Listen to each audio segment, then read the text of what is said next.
Hi అండి అందరికీ. Welcome to Laya నిలయం. నేను లయ. ఈరోజు వచ్చేసి శుక్రవారం వ్లాగ్. ఈరోజు పొద్దున్నే ద్వారలక్ష్మికి అయితే పూజ చేసేసుకున్నాను.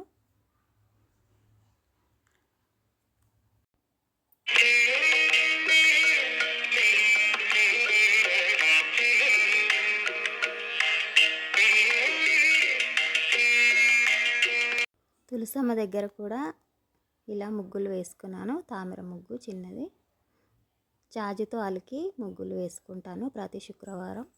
తులసమ్మ దగ్గర, ద్వారలక్ష్మి దగ్గర ఇలా చేస్తాను. ప్రతి శుక్రవారం చేస్తాను. మామూలప్పుడు మామూలుగానే చిన్న ముగ్గు వేసేసి ఊరుకుంటాను. ఎందుకంటే ఇంట్లోకి అందరూ వచ్చేటప్పుడు బాగుంటుంది చూడడానికి. కానీ చిన్నపిల్లలు ఉండడం వలన నేను సరిగ్గా మెయింటైన్ చేయలేను. అందుకని ఫ్రైడే మాత్రం నిండుగా అలంకరించుకుంటాను. మొక్కల పైన సూర్యకిరణాలు చక్కగా పడుతున్నాయి కదా, అందుకని వీటిని ఇక్కడ పెట్టేశాను ఈస్ట్ ఫేస్లో. చూడండి, చక్కగా సూర్యకిరణాలు ఇంట్లోకి వస్తున్నాయి. మొక్కలు చాలా బాగా పెరుగుతాయి దానివల్ల. అందుకని ఇక్కడ లోపల పెట్టుకున్నాను వీటిని.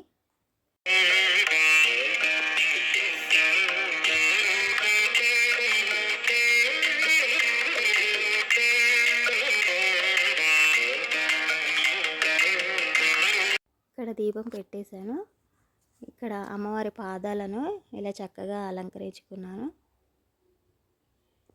చాలా సంతోషంగా అనిపిస్తుంది అలా అమ్మవారిని అలంకరించడం, చూసుకుంటూ ఉండడం చాలా ఇష్టం నాకు.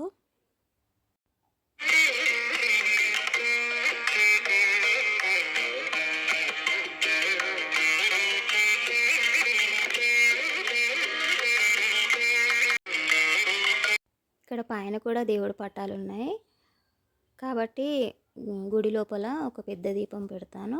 ఇక్కడ పైన కూడా దేవుడి ముందు ఇలా లక్ష్మీదేవి దీపం పెడతాను. ఇలా కామాక్షి దీపం ముందు చిన్న ఏనుగులు ఉన్నాయి, పూలతో అలంకరించుకున్నాను. ఇది తిరుపతి వెళ్ళినప్పుడు తెచ్చుకున్నాను.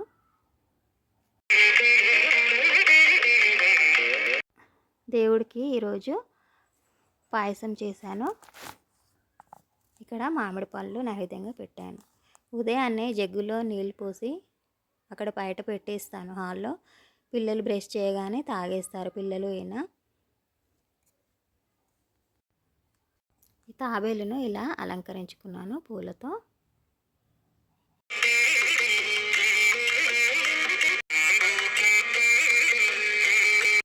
అఖిల్ ఉదయాన్నే లేవగానే పాలకూర కట్ చేసి ఇచ్చాను అఖిల్కి.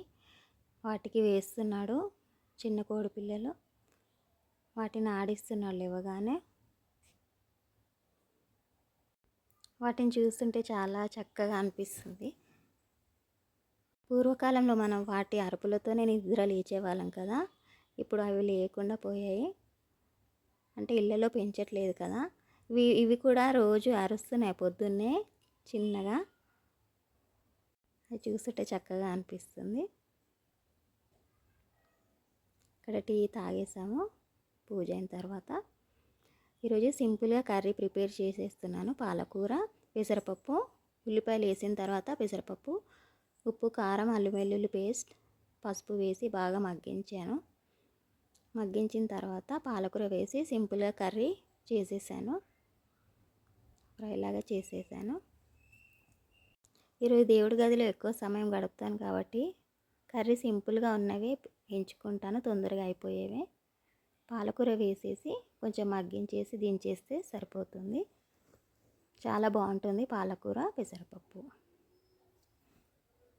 ఇక్కడ పప్పు కూడా టమాటా పప్పు చేశాను. ఉల్లిపాయలు, టమాటా మగ్గించిన తర్వాత ఇక్కడ దొడ్డుప్పుని ఉపయోగిస్తున్నాను. ఇవి హెల్త్కి మంచిదని చెప్పారు బీపీ ఉన్న వాళ్ళు తింటే. కాబట్టి పప్పులో మాత్రం అదే వేసి చేస్తాను. కర్రీలో మాత్రం సన్నప్పే వేస్తాను. ఇక్కడ పోపులో కారం, ఎండుమిర్చి, ఎల్లిపాయలు, జీలకర్ర, ఆవాలు వేసి పోపేసి మరిగించేసాను సింపుల్గా. ఇక్కడ పిల్లలకి పాస్తా ప్రిపేర్ చేశాను. ఇక్కడ ఇచ్చేసాను. దేవుడికి ధూపం చూపించాను. ఇక్కడ రేపటి కోసమని మాల కట్టాను. ఇది దొడ్డు మల్లె. ఈ మొక్క చాలా బాగా పెరుగుతుంది. ఇది మెయింటెనెన్స్ ఎక్కువ అవసరం లేదు, కొన్ని నీళ్ళు పోస్తే సరిపోతుంది. ఇక్కడ ఈవినింగ్ దీపాలు పెట్టాను. ఇవి సోలార్ లైట్స్ అండి. ఇవి ఎండకి అవే వెలుగుతాయి. ఇక్కడ స్టాండ్ ఉంది. ఇది చూడండి, ఇక్కడ సూర్యరశ్మిని తీసుకుంటుంది ఇందులోంచి. ఇది మీషోలో ఆర్డర్ చేశానండి. ఇక్కడ స్టాండ్ వచ్చేసి ఇలా పెట్టేస్తే సరిపోతుంది. కింద ఆన్ అండ్ ఆఫ్ బటన్ ఉంటుంది. నైట్ కాగానే మా పిల్లలే ఆన్ చేసేస్తున్నారు. పొద్దున నేను ఆఫ్ చేసేస్తాను. ఇలా తులసమ్మ దగ్గర దీపం పెట్టుకున్నాను. ఇక్కడ సాయంత్రం మా ఆయన ఫ్రెండ్ కాకినాడ నుంచి పూతరేకులు, కజ్జికాయలు పంపించారు. బెల్లం ఆవకాయ, కారం ఆవకాయ 2 పంపించారు. చాలా బాగున్నాయి.